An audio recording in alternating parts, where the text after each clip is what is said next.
En fait, au début, c'était prévu, enfin, c'était désiré.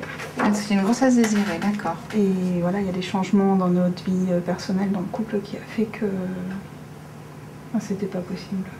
Comment vous vous sentez? Si avec que moi, je le garderai. Voilà, donc... Parce que moi j'ai déjà 2 enfants et j'aurais bien voulu avoir une dernière grossesse en tant que femme pour après justement passer à autre chose et puis vivre ma vie. Pour cette femme de 33 ans, c'est la première consultation. Une étape délicate à laquelle le docteur Asselin doit consacrer beaucoup de temps. Il faut tenter de comprendre au mieux la patiente, la rassurer et s'assurer autant que possible qu'elle ne regrettera pas sa décision. Si l'échographie confirme le terme, là, on serait à 11 semaines. Donc on aurait dépassé de 2 semaines le terme auquel dans notre établissement on fait les IVG médicamenteuses.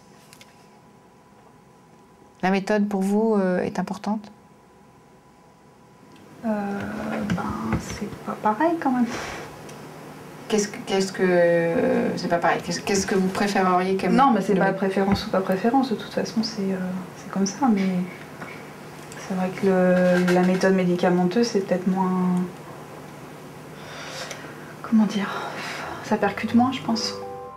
Chaque année, environ 1200 avortements sont pratiqués au CHU de Caen, soit les 2/3 des IVG de tout le Calvados. Ici, 2 médecins se relaient à mi-temps, épaulés par quelques internes et des infirmières. Comment ça va, madame? Cette jeune femme de 24 ans se réveille tout juste d'une IVG chirurgicale. Ça va, vous allez bien? Oui, ça va. Ok, c'est bon. Soulagée. D'accord, vous êtes soulagée. Ouais. Est-ce que je peux vous demander pourquoi vous avez pris cette décision? Parce qu'on est en séparation. Si c'était fini, il ne pouvait pas y avoir le bébé. C'est dur quand même parce que c'est la seule chose qui me reste après, mais de toute façon, il faut le faire. Donc. Pour obtenir son premier rendez-vous avec le médecin, la patiente aura dû attendre plus de 15 jours. C'est beaucoup pour une intervention où chaque semaine compte. Il devrait y avoir un délai maximum de 5 jours. On ne l'a pas été du fait de problèmes inhérents à un manque de personnel médical.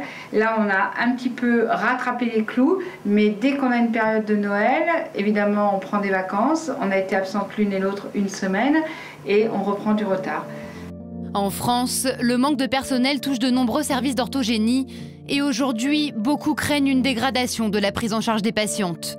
Il y a d'abord les raisons économiques, avec des hôpitaux qui investissent de moins en moins dans leurs services IVG, mais aussi les difficultés pour recruter. C'est pas valorisant et ça n'a pas été valorisé, c'est vrai, pendant de longues années. Ce sujet particulier de l'IVG est encore un sujet qui gêne, qui est un sujet peut-être pas très politiquement correct et que c'est beaucoup plus facile de faire des formations sur la procréation médicalement assistée, qui est un progrès technique, que sur contraception IVG. Sur l'ensemble de leur cursus, les étudiants en médecine n'auront en tout et pour tout qu'1 heure d'enseignement sur l'IVG. D'où un réel manque d'informations et de savoir-faire sur le terrain. Alors chaque année, le docteur Asselin essaie de sensibiliser les stagiaires en médecine qui passent par le CHU. Je pense que là, vous seriez, si je faisais un tour de table, tous dire, bah oui, c'est normal maintenant qu'il y ait un droit, un accès à l'IVG. Mais 2 IVG, 3 IVG, je pense qu'il y en aurait qui diraient, quand même, avec toutes les méthodes de contraception qu'il y a à l'heure actuelle, comment se fait-il qu'il y ait des femmes qui arrivent à 2 ou 3 IVG? On est professionnels de santé, on n'est pas là pour juger, on est là pour aider, accompagner.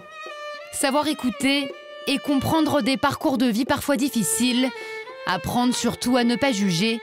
Pas facile pour des équipes soignantes confrontées chaque jour à un sujet souvent complexe et douloureux. Vers 12 semaines, ça commence à être des termes où on voit vraiment l'embryon bouger. Et là, à ce moment-là, c'est vrai que c'est un petit peu plus difficile de se dire ah bah oui, là, elle va faire une IVG quand même. Mais bon, après, voilà, ça reste... ça reste quand même un embryon et on ne peut pas décider à leur place, elles ont fait leur choix, c'est difficile de toute façon.